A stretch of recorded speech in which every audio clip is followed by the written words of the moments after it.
On a dit beaucoup de choses au sujet du pape François qui vient de s'éteindre à l'âge de 88 ans. Il aurait été un pape de gauche, il aurait été un pape progressiste, il aurait été un pape pro-LGBT. Mais tout ça, est-ce que c'est vrai? Je suis doctorant en histoire des religions et aujourd'hui je vous aide à y voir plus clair sur le pontificat du pape François et le bilan qu'on peut en tirer. La première chose qu'on va pouvoir dire sur le pape François, c'est qu'il était un pape des premières fois. En tant qu'Argentin, il était le premier pape sud-américain à monter sur le trône pontifical. Il était le premier pape issu des rangs des Jésuites, une congrégation qui compte pourtant peu d'évêques et peu de cardinaux et qui est marqué par le souci de l'évangélisation, le souci de l'éducation et le souci de la lutte contre la pauvreté. Le nom qu'il porte en tant que pape, François, il est là aussi le premier à le porter et il le fait en l'honneur de Saint François d'Assise, un saint qui a vécu entre le XIIe et le XIIIe siècle, qui a créé les franciscains et qui était légendaire pour son vœu de pauvreté. Et c'est vrai qu'il a pris régulièrement la parole sur le sujet ou aussi sur la question de l'accueil des migrants. Son premier déplacement en tant que pape, il le fait sur l'île de Lampelusa. Et son encyclique Laudato Si est marqué d'un souci des pauvres, d'une volonté d'accueil des migrants,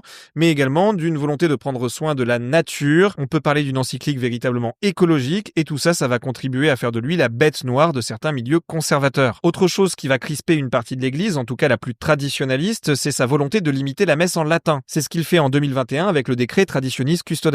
Globalement, François a été un pape qui a essayé de mettre en place beaucoup de réformes. Par exemple, il a voulu d'une Église plus synodale, on pourrait dire plus démocratique. En tout cas, la synodalité, c'est l'idée de faire de la place aux fidèles par rapport au pouvoir des prêtres dans les instances de décision de l'Église. Il va convoquer un grand synode sur la synodalité sur ce sujet-là, qui était très ambitieux, mais qui au final va pas accoucher de grand-chose. Pareil au sujet de la question des femmes dans l'Église. Si sous le pontificat de François, on a assisté très clairement à une féminisation des hauts postes à responsabilité du Vatican, en fait, c'est pas du tout ce pape-là qui a amorcé le mouvement. Ça avait commencé sous Benoît XVI et il n'a fait que continuer la dynamique. De plus, là où le pape François avait semblé faire signe d'ouverture sur la question du diaconat des femmes, c'est-à-dire permettre aux femmes de devenir diacres, eh bien en fait, il a fini par refermer la porte lui-même. Enfin, on peut parler de la question des LGBT, puisqu'on a fait beaucoup de ce pape un pape gay-friendly. Ce qui est sûr, c'est que François, dès le début de son pontificat, a envoyé plein de signes d'ouverture sur la question des personnes homosexuelles. En 2023, le pape François autorise la bénédiction des couples de même sexe. Mais il dit bien que ça doit pas être sous une forme qui est rituellement fixée. Ça veut dire qu'il faut pas qu'il y ait de sacrement de mariage, tout simplement,